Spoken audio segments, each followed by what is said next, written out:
All right, this video, probability and statistics, random sampling. Random sampling is very important in our society when we do statistics. We have a population, and from that population, we have to get a sample to do our statistics. It's got to be random, which random means you're choosing something without a conscious decision. You're choosing it and you're not thinking about how you're choosing. You're just choosing and selecting like you're pulling something out of a hat. You're selecting people to form your sample from the population. And it needs to be random, and it needs to be a sample from the population. Okay, which means if I'm like suppose I'm wanting to get a sample of the Jewish population to see what they think about certain things about Hanukkah. I don't know. I'm not going to select someone that's not Jewish because that's not a sample from the population. It's got to be from the population, a sample from the population, and it has to be done randomly without any conscious decision. All right, so if you look at this, it's not very complicated. I think you'll do okay here, but look at this first one here. A political organization would like to predict the winner in the Miami mayor race. So they're wanting to predict who's going to win in the Miami mayor race. Who's going to win this thing?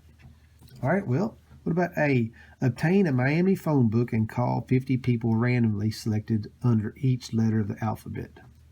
That's definitely random, but it's not a random sample because in this Miami phone book, 50 people randomly selected, you're going to have some people there that's probably illegal aliens because Miami has a lot of Mexicans, or not Mexican, but I think people from Cuba, Puerto Rico, and of course you have people like from Kentucky that go down there that retire and they go live down there in Miami, as they're retired, and they're still registered in Kentucky.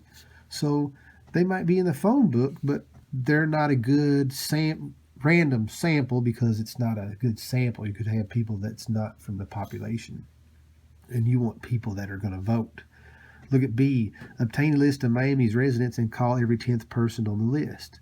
Aren't Miami's residents? Some of those are probably not registered to vote. So why would you ask somebody that's not a voter? That's not a sample. It's random, but it's not a sample. Now C's the answer. Obtain a list of Miami's registered voters and call every 50th person on the list. You're going to call registered voters. That's what you want to do. And in Miami, I don't know, there might be 3 million registered voters in Miami. I don't know. But of these 3 million, you're going to pick every 50th person. You can't contact all 3 million. That's going to be impossible. But now you can contact 1,000 of the 3 million, and that would be a good random sample. Now this last one here, obtain a list of Miami's drivers and call every 5th person there. Well, if you think about some of you guys in class, y'all drive, but you're not registered to vote because you're not old enough yet. So that would not be a good random sample either. So C's the answer here. And that's what you're doing on these first problems here, finding random. You'll determine which is the best random sample. Now look down here at the bottom, number 6. Medical researchers ask every 5th shopper walking in a mall to answer a questionnaire about the effectiveness of an antibacterial ointment. Okay, so people at the mall, would you have we're wanting to find the effectiveness of the antibacterial ointment, which people in the population feel about this antibacterial ointment. So you want a sample of the population. And so people going at the mall, I guess that all these people, that would not be biased. That would be a sample of the population. And you're going to ask every 5th shopper that comes in. So that's definitely random. So I think this would be okay. Let me show you when it's not okay. Right here, number 9. Number 9 is not okay. A radio station wanted to know what type of music their listeners wanted to hear.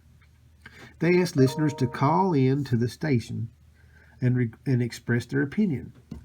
Okay, this is random, maybe, but it's not a good sample because look here, you have around here, you got the new 96, you got WKTG, and you might have the Beaver.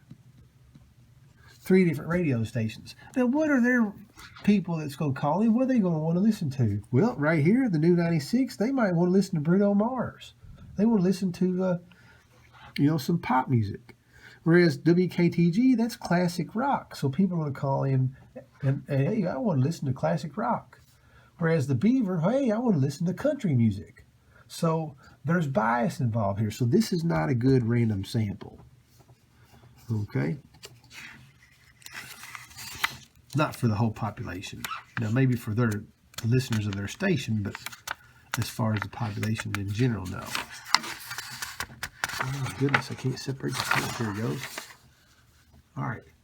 Now, this, number 11. If there's 20 people in a population, how many samples of 3 can be made with replacement? All right, so I'm going to select 3 people. This first person, I've got 20 to choose from. So there's 20 possibilities there. Times this second one. Well, I'm going to replace that person. So that means I'll still have 20, which means I'll still have 20 for the third one. So if I multiply those, that's 8,000. Okay, what about without replacement? All right, that means for this first person, I'm going to have 20. But I'm not going to replace them, which means I only have 19 for the second person, and I'll only have 18 for the third person. All right, so that's 20 times 19 times 18. That's 6840. Okay.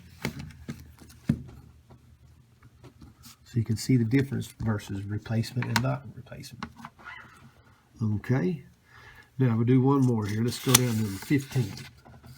Okay. It's the same thing. There's 6 people population. How many samples of 2 can be made? All right, if you have 6 people, you got 6 to choose from for the first one, but this says with replacement, so you're going to replace that person, which means you have 6 people for the second one, which is 36.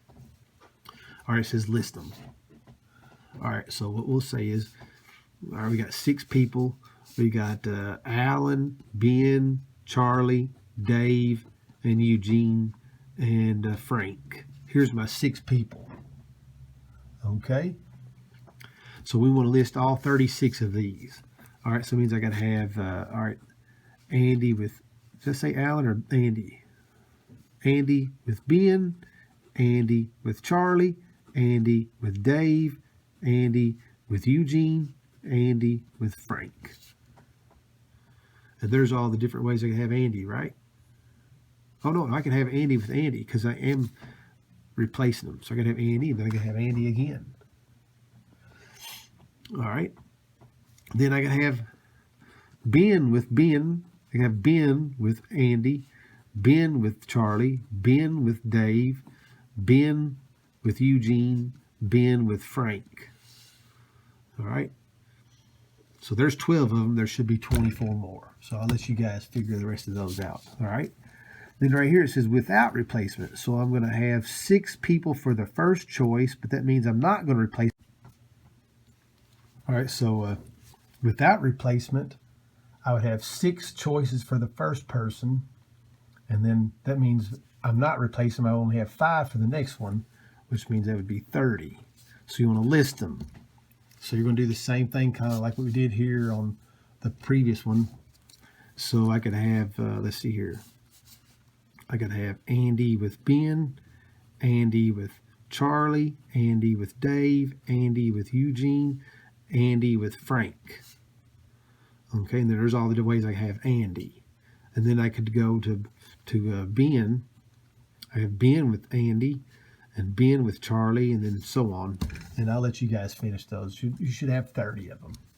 And then the same thing down here. So let you guys work on those. And if you have any questions, just contact me. I'll help you anytime. All right? So have a great rest of the day.